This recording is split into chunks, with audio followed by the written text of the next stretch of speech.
Абу Дарда радиаллаху анху риwayat кылган хадисте пайгамбарыбыз айтат. Бул Абу Дарда ошол пайгамбарыбыздан укканын айтат. Сами'ту дейт. Мен пайгамбарыбыздан уктум. Мен салака тариқан ялтамису фихи илман саххалаллаху лаху тариқан илал жанна. Пайгамбарыбыз айтыптыр, кайсы бир адам илим жолун карманган болсо, ал адамдын бейишке баруусун Алла Таала жеңил кылып коет. Ва иннал малаиката ла тадау ажнихатаха ли талибил илм. Илим талап кылгандарга периштелер дагы өзүнүн канаттарын төшөйт. Анткени алардын ошо илим талап кылууда кылган аракеттерине разы болуп дейт. Ва иннал алима ли ястагфиру лаху ман фис самавати вал ард хатта ал хитану фил ма.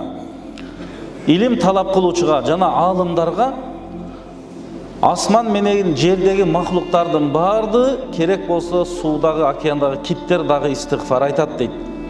Фадлул алима алал абиди ка фадлул камари ала саирил кавакиб. Алымдардын абид, ибадат кылуучулардан айырмасы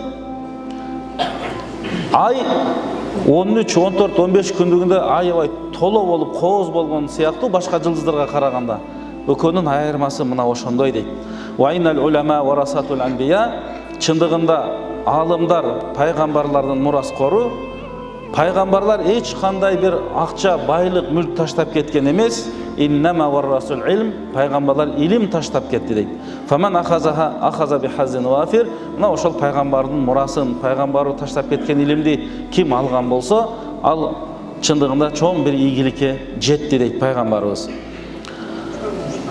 Ушуга окшош хадисте пайгамбарыбыз айтат: "Инна Аллаха ва малаикатаху ахлу самавати вал ардин, хатта ан-намлата фи худжухриха, хатта ал-хут ла юсаллуна ала муаллимин нас ал-хайр."